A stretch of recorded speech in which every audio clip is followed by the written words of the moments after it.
Quem lembrar da época é bem antigo. Eu era bem pequenininho na época. É de 1972.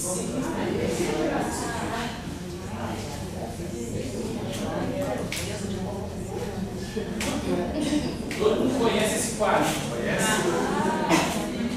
É a imagem mais reproduzida em livros de história, em toda a história desse país. Esse quadro de 1887, ainda foi terminado de ser pintado, um painel gigantesco, está lá no Museu do Ipiranga, em São Paulo, naquele prédio lindíssimo, que foi construído para ser o marco lá, de onde foi a independência, né? A pedra fundamental lá do Ipiranga. E lá está esse painel da parede inteira, que é um quadro, que é o Grito do Ipiranga, outros chamam de Independência ou Morte, mas é um quadro famosíssimo. Esse quadro é muito famoso porque ele trouxe uma série de controvérsias na história, né?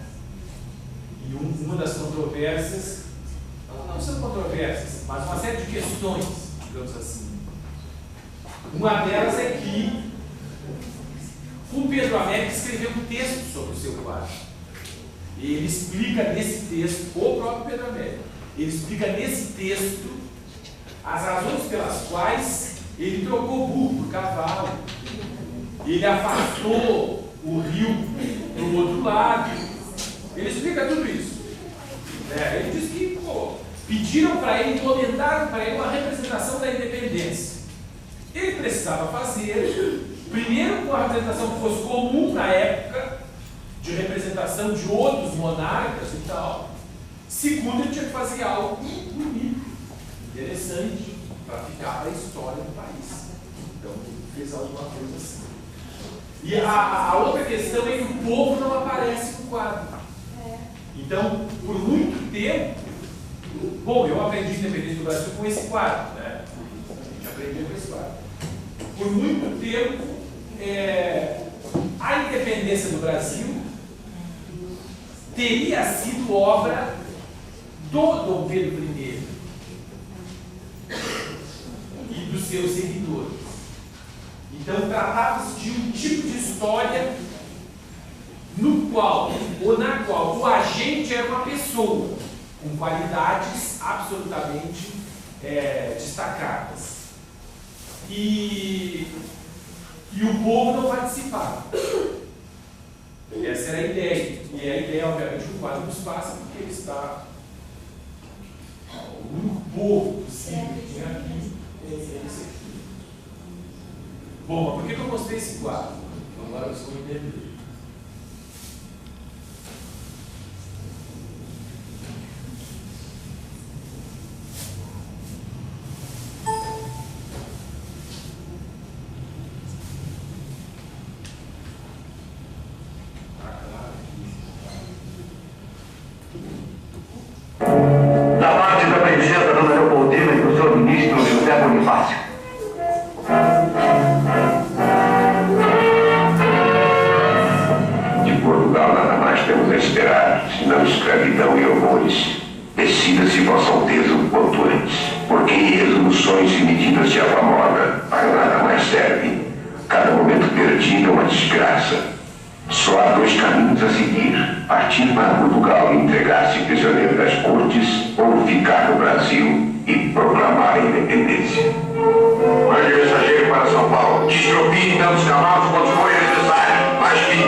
produz exatamente o quadro da independência.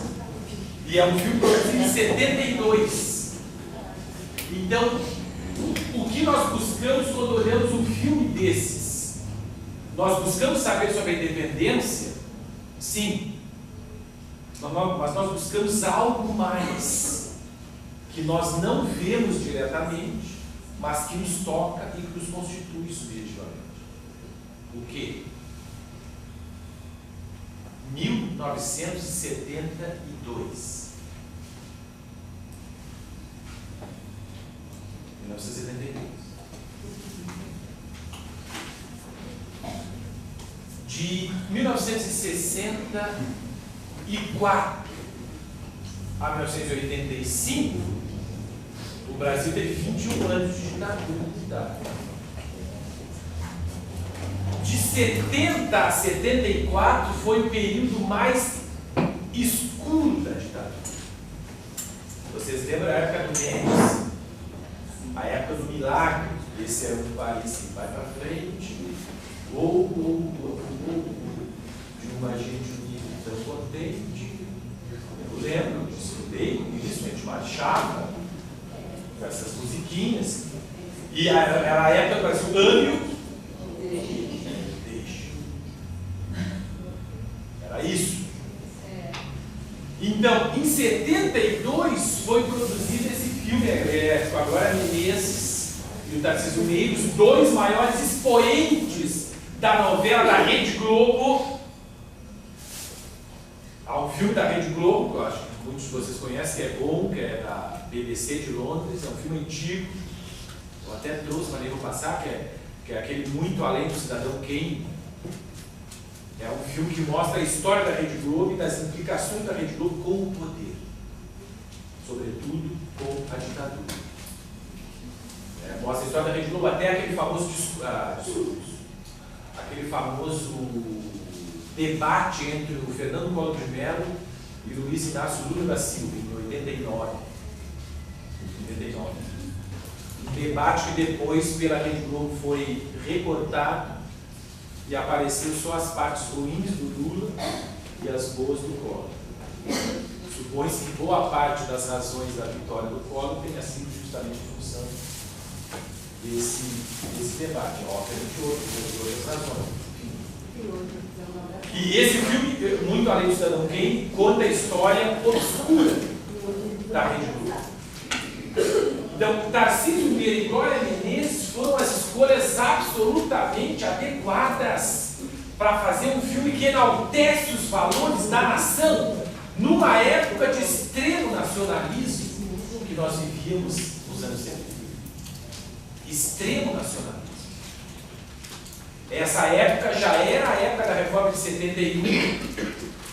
Não, em 69 já havia se instituído Moral e Cívica e OSPB. E para quem lembra dos livros de Moral e Cívica, eu dei aula de Moral e Cívica ainda, né? O livro de OSPB que alguém tem em casa era a cara dos presidentes, do selo nacional, o INPES. Então, esse filme é uma representação inteiramente colocado, produzido para aquela realidade, para fazer efeito naquela realidade. Com a escolha dos atores, com a escolha do quadro mais importante da história desse país, e que, obviamente, mostra um tipo de história que tributa ao indivíduo o fazer história, que descola dos agentes coletivos, dos agentes sociais, a produção da história. Então, quando nós olhamos um filme, mesmo que sem querer, nós remetemos aquilo que nós vemos para a realidade em que vivemos. Vou dar um exemplo do filme Os Vampiros de Alma, já viram?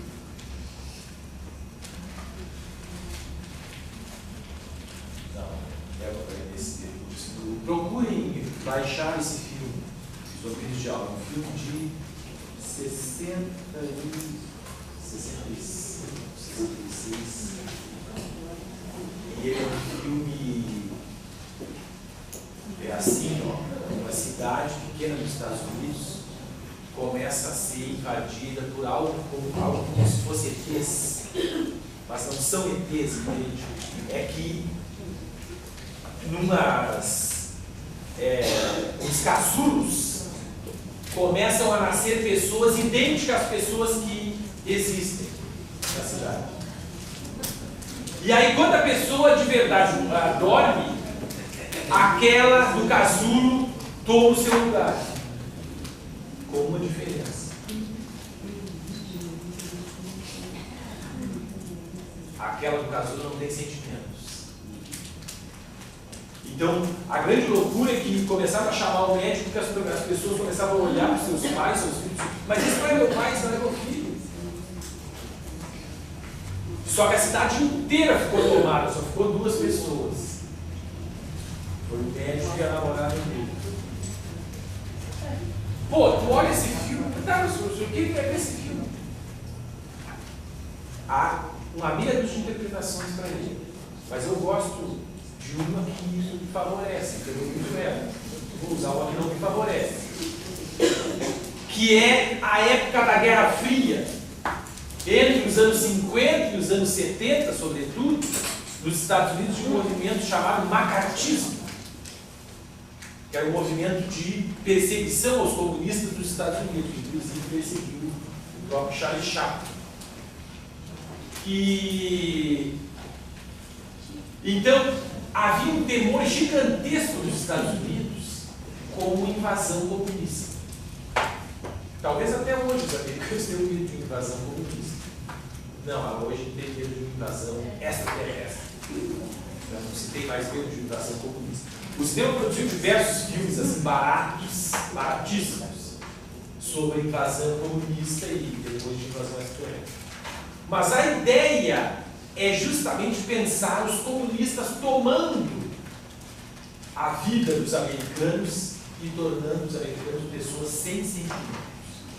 Porque o comunista sempre foi desenhado, o soviético sempre foi desenhado como um indivíduo cruel, malvado, e que obviamente não tem sentimentos. Bom, gente, vocês viram o Rambo 4? É o Rambo? Não, Rock 4. Ah, mas o Rambo, mas são filmes que os alunos veem. Não, os alunos não veem mais Rambo. Ele mais. O Rock 4 é o Rock, o Stallone, lutando contra o soviético. Bem na época da abertura, lá em 84, 85, acho que esse filme é de 85, se bem me lembro. E o Rock, ele, claro, é bem pequenininho, o soviético é um cara gigante. E o soviético tem uma treinadora. A mulher soviética sempre foi vítima do olhar ocidental. A mulher soviética sempre foi masculinizada pelo olhar ocidental. Sempre foi. Então, a treinadora dele é uma mulher extremamente má. Ela é muito má. E ela dá anabolizantes estou falando de lutador soviético. Dá anabolizantes para ele. Então ele é uma massa de manobra. E o Rock, enquanto ele está tomando anabolizantes, o Rock está correndo no gelo. Então assim, ó, é uma leitura descarada, simplória, singela, que não tem nenhuma metáfora, é tudo ali descaradamente mostrado. Mas, obviamente, que é uma produção que, por muito tempo, junto com uma série de outras produções, criou o nosso modo de olhar tanto para os comunistas, sobretudo para os soviéticos. Então, o cinema faz isso. Então, é a época que o filme foi produzido. Então, do ponto de vista histórico, há 2 questões fundamentais para pensar o filme. A época a qual o filme se refere.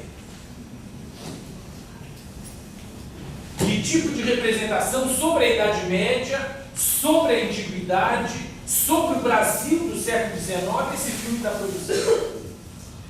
E, em segundo lugar, a época na qual o filme foi produzido.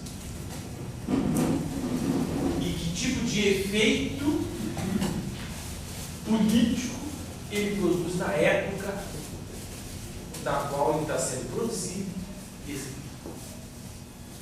São os dois elementos fundamentais na hora de analisar o filme histórico.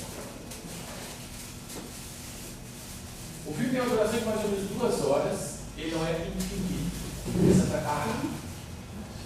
Esse é um dado importante. Mas vamos deixar para depois do recreio. Eu tenho umas caras já assim.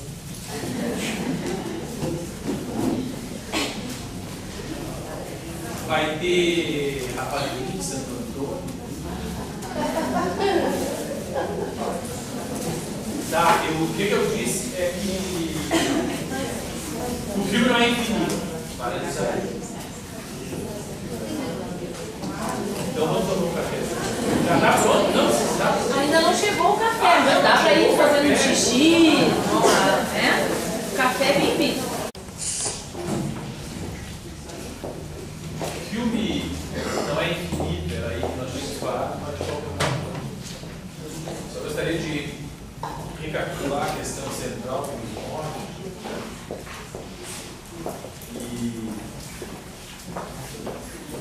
E aí voltando ao seguinte.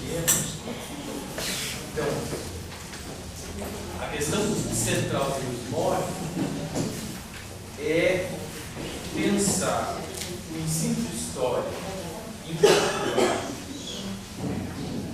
e o ensino em geral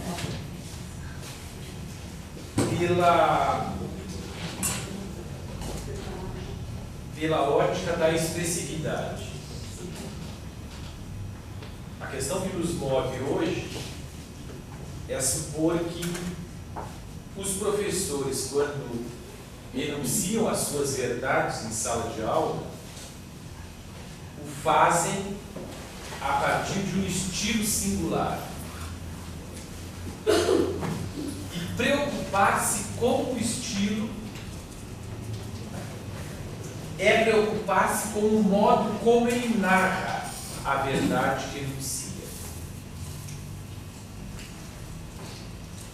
No sentido de que essa preocupação tem a ver com uma prática de dar conta de si mesmo, não apenas recuperando a carta grega do cuidado de si, da prática de cuidado de si, como também pensando que o si mesmo é a única variável que nós temos controle e que nós podemos intervir com eficácia, ou enfim, intervir no nosso, enfim, na educação, na sala de aula, etc. Esse processo é isso, essa é a grande questão que me move e é a questão que nos move. Bom, você deve estar pensando, tá, professor, então eu preciso criar um estilo. Nós temos um estilo. Nós precisamos cuidar do estilo. E nós precisamos pensar que talvez uma série de outras formas narrativas, desde a televisão até os jogos de videogame, passando pelo cinema e pela literatura, tem elementos que podem nos ajudar a pensar a nossa narrativa.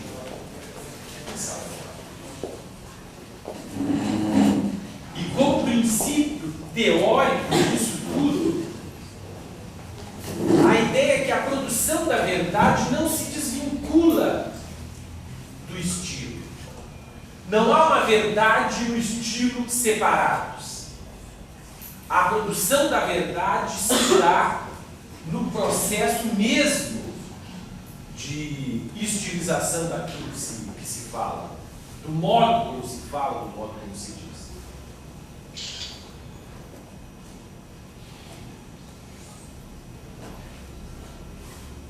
Bom, isso quer dizer que, se todas as outras variáveis são preocupação do professor, e são, desde o sistema em geral, até os problemas disciplinares do Joãozinho, do Zezinho, do Alisson.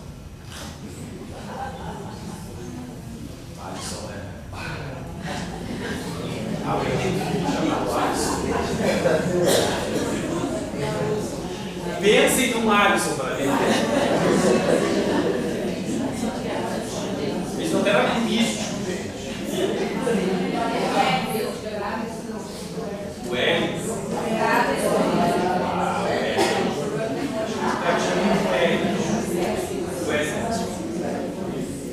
E até então o Joãozinho, o Alisson,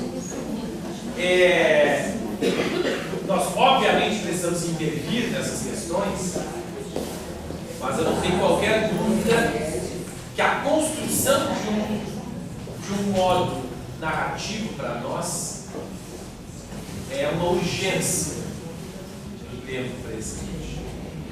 É uma urgência. Nós já nos dedicamos a estudar como é que as pessoas aprendem, as metodologias de ensino e etc e tal. E eu creio que está na hora de pensar na especificidade. Bom, então isso é o que nos move. E o exemplo do cinema é extremamente pertinente porque talvez alguém queira em algum lugar que a sua aula seja sempre assistida como quem assiste um filme no cinema. Pô, não disse. Ou seja, como quem se entrega ao filme. Bom, vou explicar. É uma coisa de paixão. Tem a ver com paixão? Tem. Todo mundo sabe o que é paixão? Bom, vamos pegar 5 dos episódios de paixão. De amor e paixão. Esse amor inventado lá no século XII, na Idade Média. Redefinido lá no século XIX pelos românticos. Esse amor no qual o amante abandona a si mesmo pelo amado.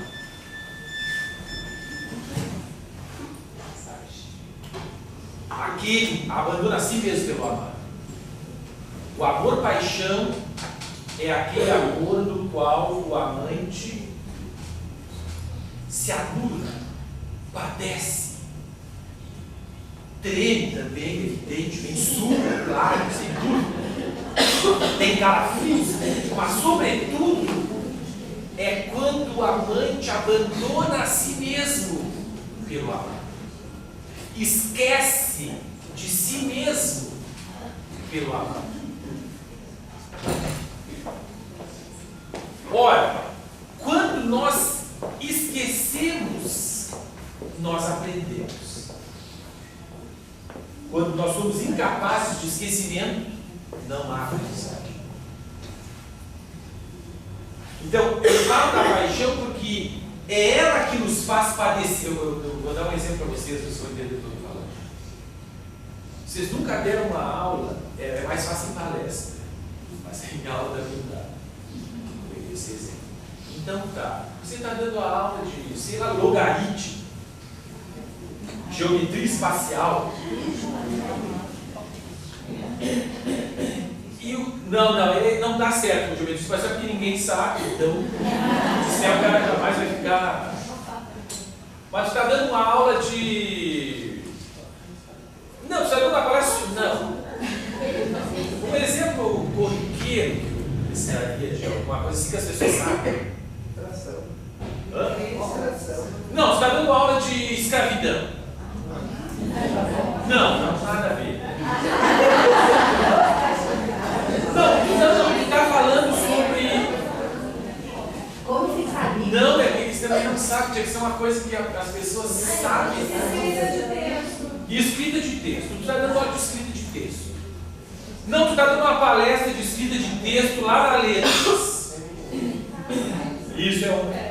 Aí tu está dando uma palestra de texto, o texto deve ser escrito a partir da direita para a esquerda e tal, não sei o quê. E aí tem o aluno ali só te olhando. E tu explicando e tal. E eles.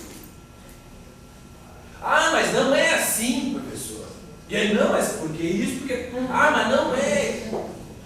Sabe um cara que já vai para a tua aula cheio de opiniões? E aí tu fala algo e a opinião dele impede que ele padeça. É disso que eu estou falando. Padecer é abandonar as suas opiniões por um momento e se deixar ferir pelo outro. Quem se apaixonou já sabe do que eu estou falando. É tu abandonar a ti mesmo pelo outro. Então, quando tu entra no cinema para olhar o filme, tu não fica ali toda hora, aquilo lá é assim. Bom, a não ser os chatos, aqueles professores de história, alguns, sim, que ficam botando defeito, vão armados olhar o filme. Mas não, tu te entrega ao filme, tu aceita o filme, tu aceita a verdade que o filme traz. Tu aceita aquele enredo, tu te envolve com aquele enredo, facilita, tu entra no filme para participar. Estou lembrando do diabo. Entende? Então, quem sabe um dia a gente fizesse uma aula no qual os nossos alunos não fossem alunos cheios de opinião. Parece contraditório o que eu estou dizendo. Tanto tempo a gente lutou por opinião em aula. Agora o cara está dizendo que não pode mais ter opinião. Não vou resolver esse problema. O fato é que, para eles aprenderem, eles precisam entrar no nosso jogo. É isso. O amor é um jogo. E ele tem que aprender a padecer, a esquecer, a sofrer com o peso da verdade. Se ele chega cheio de opiniões, e as pessoas têm opiniões sobre tudo agora, e expressam opiniões sobre tudo, leem a manchete do jornal e já tem opinião, não, porque aquele cara da portuguesa matou a guria. Não sei se o cara matou a guria. O jogador é gay, tu sabe que essa foi a guria se confundesse. Então, o cinema nos permite isso. E eu tenho a impressão que talvez um dia eu quisesse que todas as minhas aulas fossem assim. O fato de não ter opinião não quer dizer que a pessoa não possa manifestar. Professora, quem sabe não é assim. É uma coisa. Não é o mesmo que tu não padecer.